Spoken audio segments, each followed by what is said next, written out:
Hello everyone, this is Gary from the Seer's Cave, and I thought that while I had the Scorpio Moon energy going on this evening, which really is energizing me, I would do several videos for you. This particular one is in relation to the use of the pendulum, and I wanted to just start by showing you a selection of the pendula that I own. Now, there are a couple which I haven't actually got out at the moment that are not on the table, but they're pretty much the same kind of thing that you've got here, so it's really just sort of variations on a theme. Pendula come in all sorts of different shapes and sizes. You'll notice there's a little bit of a theme with mine in that they tend to be this kind of cone shaped for the most part. Now you can get them in a metal material. I have a copper one here and I have a silver one here. The copper one was actually a present from my friend Dan at the Enchanted Way, which is a wonderful spiritual shop in the town where I live. The silver one I also got from Dan, although I actually bought that one. I have my favourite quartz ball, which has a metal point on it. I also have an amethyst faceted pendulum, which I got as part of a set from the amazing Andy Hudson. I have a sodalite faceted pendulum here, and I have the oldest one that I possess currently, which is this rose quartz one right on the end here. And as I'm making this video, I have actually got on order a brass Egyptian pendulum, and as soon as that arrives I will make a video and I will show it to you. It's marvellous. So they come in all sorts of different shapes and sizes. You can get larger ones than these, you can get smaller ones, you can get them in different crystals. I also have a citrine 7-sided pendulum, which is very interesting, and I have a green aventurine pendulum as well. You can get them in black tourmaline, and there's no end really, and you can get them with little crystals down the chain as well, which I always think looks quite fun.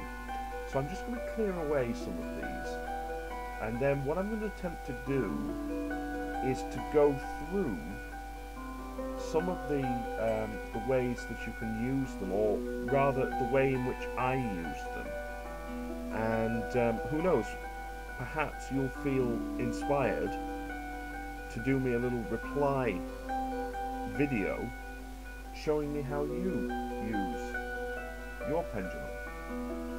I'm going to use my silver spiral pendulum. There it is.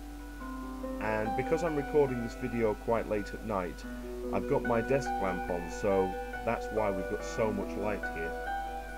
Now I'm going to try to keep this in shot, and the basic idea with the pendulum is to try to keep your hand as still as possible. If I bring my hand into shot, let's see if I can do this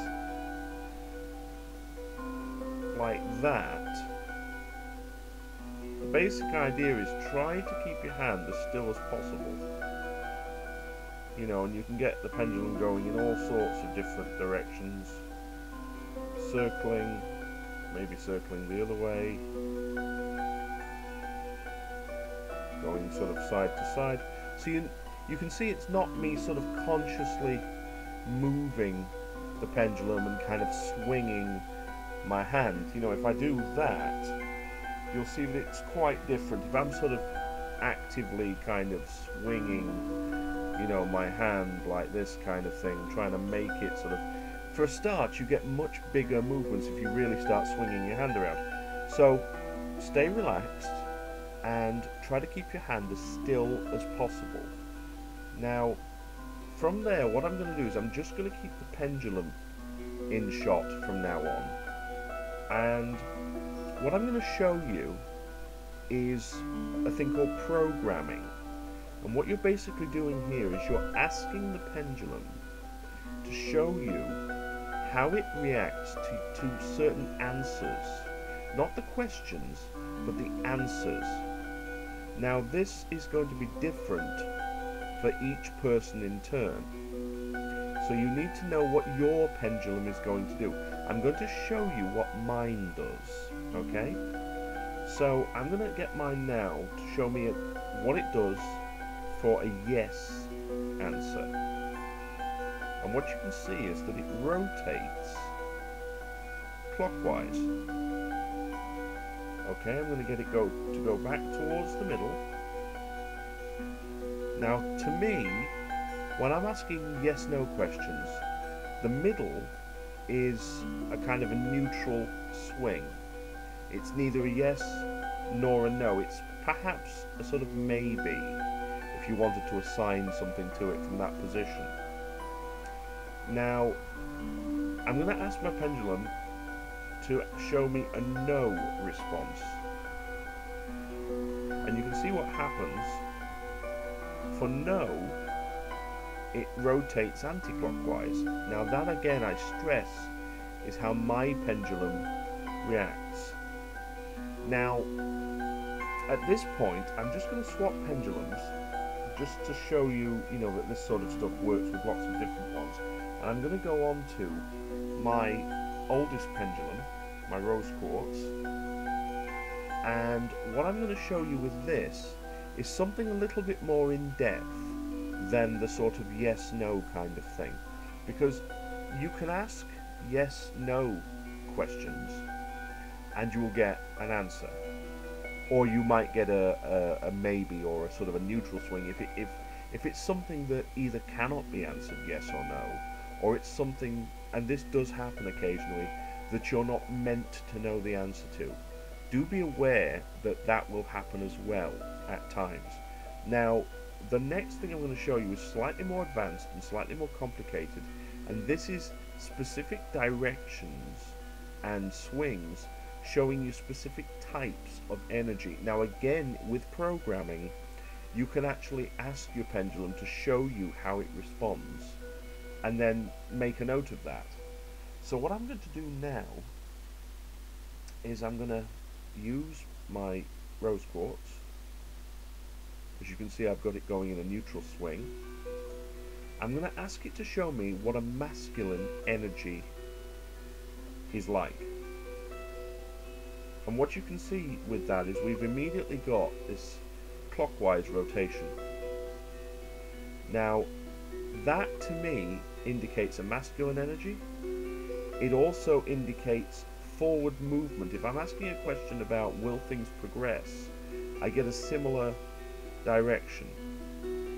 Now I'm just going to get it to go back to the middle as before, and this time I'm going to get it to show me a feminine receptive energy, and you can see what happens. It goes anti-clockwise.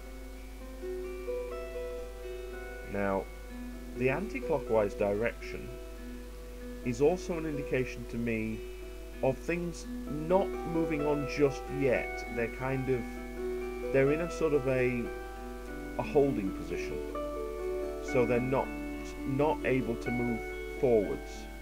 You also find, or I also find, that the anti-clockwise direction can be things from the past as well. So clockwise can be future and anti-clockwise can be past, and you tend to get a feeling for which it is. Now, the direction, when I'm looking at energies, the direction that we're getting at the moment, I tend to see as being a direction of a kind of decision making. It's almost like you're weighing things up when you get this forwards and backwards motion. Now, I'm just going to get it to change, and you'll see now it's going side to side. And side to side, to me, is always an indication of balance and of grounding. That is a direction that I get when an energy is balanced. It's a direction I get for a kind of an earthy, grounding energy. Now, I'm going to show you what happens. I'm already getting the pendulum to move. This is going diagonally from bottom left to top right. And what I'm showing you here is what I get for energy of a decision having been made. So this is kind of an action direction for me. And I'm just going to make the pendulum go on the opposite diagonal. This is going bottom right to top left.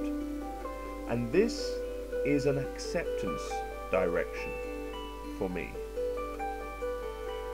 Now at this point, so let's just recap. We have the yes-no answers, clockwise in my case for yes, anti-clockwise for no. I also use the pendulum with my left hand. You can use the pendulum whichever hand is most comfortable for you. If you get a question that the pendulum cannot answer, will not answer, then often the swing will not change at all. However, there is the possibility of another demonstration, another movement with the pendulum, which I'm going to attempt to replicate in a moment. Now, when we're looking at energies, a clockwise rotation was a masculine energy, it was forward movement, and it was things going into the future. An anti-clockwise movement was feminine energy, or a position of standing still, or things from the past.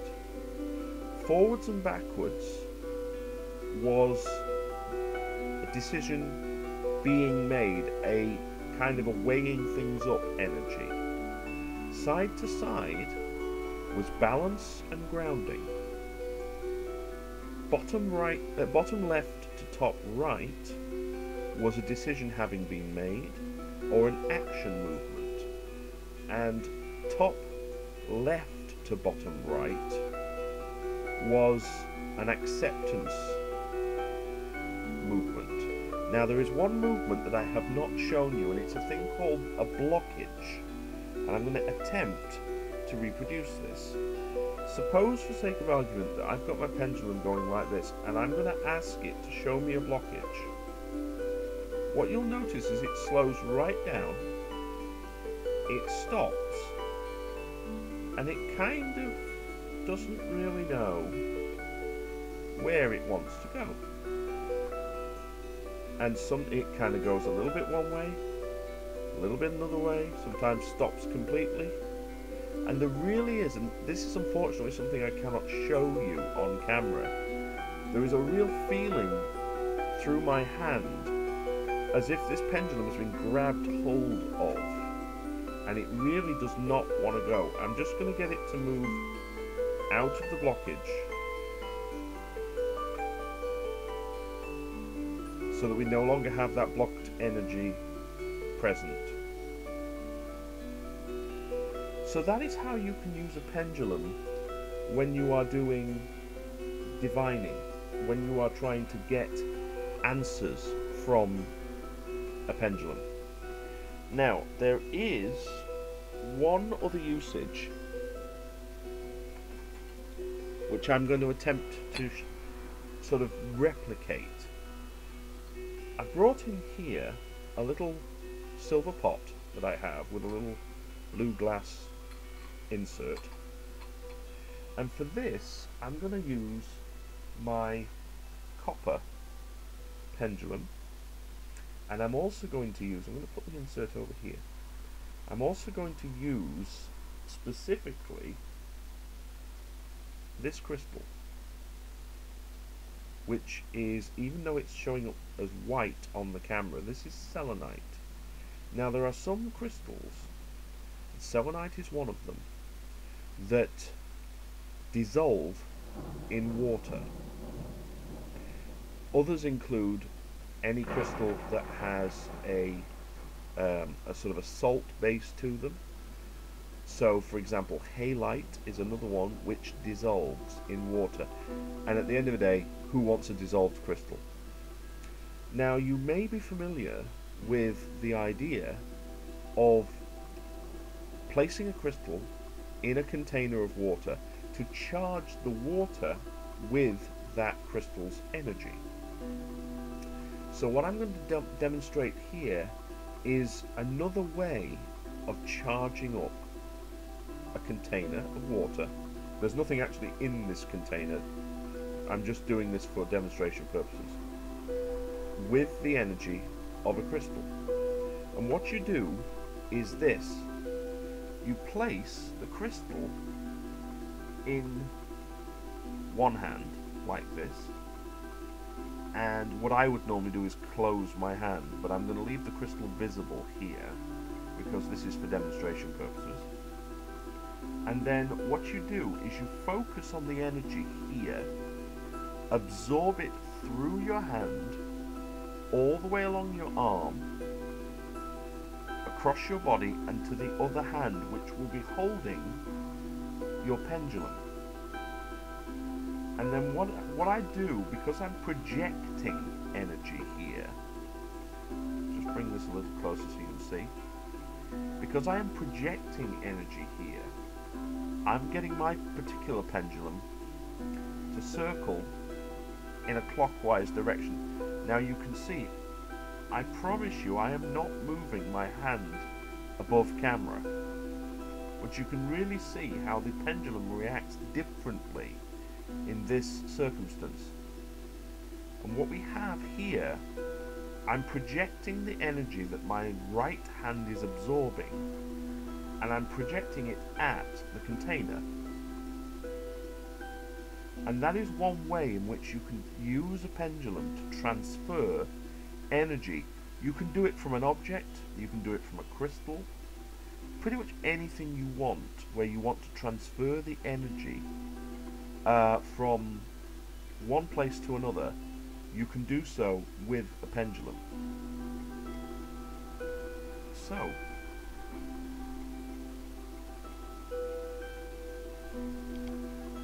I hope you've enjoyed this little look at the use of the pendulum and the various ways in which you can use it. Remember that once you have your pendulum programmed for yes, no answers, or for showing you various energies, you can actually have it so that it will show you the energy flow as well, so it will show you the direction in which energy is moving. There's all manner of different uses for a pendulum. Maybe if you do a video response for me, you could actually show me how you use your pendulum. I hope you've enjoyed the video. Please feel free to leave me some comments. In fact, I really hope you do, especially video responses of your own pendulum work. And enjoy your pendula. Enjoy them, have fun with them, and really try to get the most out of using them. I want to wish you all a wonderful rest of your day. Enjoy using your pendulum, and love, light, blessings, and faith to you all.